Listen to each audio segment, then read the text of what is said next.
So the current way that identity verification happens is twofold. One is in person, physically, or the alternative is to rely on a credit bureau. So the credit bureau challenge is that almost all that data is also on the dark web, which can mean fraudsters can easily copy it and use it. So there's little to no security there. And the physical in-person experience means there's a lot of friction and slow. So for us, the digital identity verification using a government ID and facial recognition is the next and clear transition. Onfido's mission is to create this open world where identity is the key to access. Just the way how Facebook helps everyone share their social identity and LinkedIn helps everyone signal their professional identity, Onfido is looking to help everyone prove their legal identity so that it's not just used to open a bank account and access to remittance, lending and others, but soon it will be self-checking into a hotel, ordering prescription drugs to come to your home, and even voting one day will be based on everyone easily being able to prove their legal identity. The best approach to identity covers 4 things. The 2 of those are widen access and also identify fraud. So we want to make sure that the majority of people are able to access. So 99% of people we know are good actors. We want to make sure they don't go through the system, but we also want to identify the 1% of fraudsters that are trying to cheat the system or going into the system without kind of genuine documents or real documents. So thirdly, the solution to online identity needs to minimize friction and have a easy, clean and common sense based experience for users to get through the flow and not feel the friction of trying to sign up. And finally, the whole thing has to be underpinned by upholding privacy, meaning not compromising the user's identity details or storing them on a database where it's easy to be hacked in any way that can allow the user to lose control of their identity. And when you look at why the adoption of government ID and facial biometrics is so rapid over the alternatives, is because the alternatives tend not to meet one or more of these conditions. So if you're using credit bureaus, then the 99% is likely to be much lower because half the world's adult population aren't registered on the credit bureau.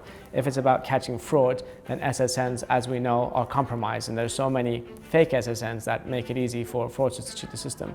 If it's about user experience and knowledge-based questions, many people can't remember the specifics of a utility bill or similar to basically be able to come through. And if it's about privacy, using social media data at times can essentially damage or harm someone's rights as specific to their privacy considerations. So that's why, in our view, government ID and facial biometrics is the way forward.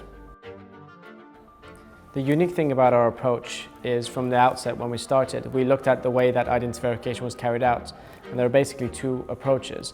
One was to have a manual process of manually checking every ID, and the alternative approach was to use digital template matching. So the issue with manual matching is that it's always going to be slow and it's always only going to catch very basic fakes.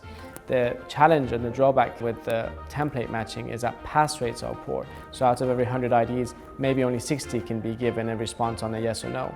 So our approach is hybrids, whereby when an ID comes through, if it's fine, the client gets it within 20 seconds or so. But if we suspect it's fraudulent, then we have fraud experts double checking.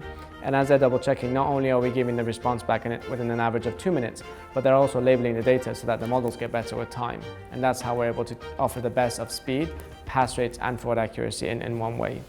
By providing a hybrid approach, we have this process whereby manual agents are essentially labeling our data for us, which means we can train models, and we can train models extremely accurately through that labeled data that we're getting as part of the identity verification process.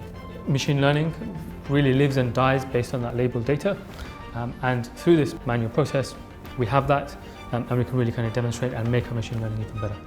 Almost everyone in the identity industry today talks about machine learning as a core part of their product, but it's not something that can be switched on overnight. It's something which takes many years to write models, access data to train those models, and improve over time. And that's what we've been doing over the last 7 years since we founded the company. And we're very, very pleased with the results that we've gained to date. So when I spend time with clients, the most common challenges that they are solving by using our technology, the first is increasing conversion and onboarding so that they're onboarding more people, essentially being much more scalable. The second is streamlining compliance and automating it as much as possible. Again, back to the scalability point. And lastly is to reduce uncontrolled risk, be it around identity fraudsters or bad actors coming onto the platform or reputational risk.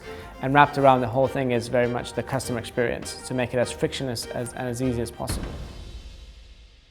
There are a few different ways to try and verify someone's identity online today, but in the future, in 5 years' time, there will almost certainly be a convergence to one single identity standard for the internet. Everyone all around the world will use that single standard to convey their identity online when they're trying to access a service, whether it's voting, healthcare, checking into a hotel, or any other service.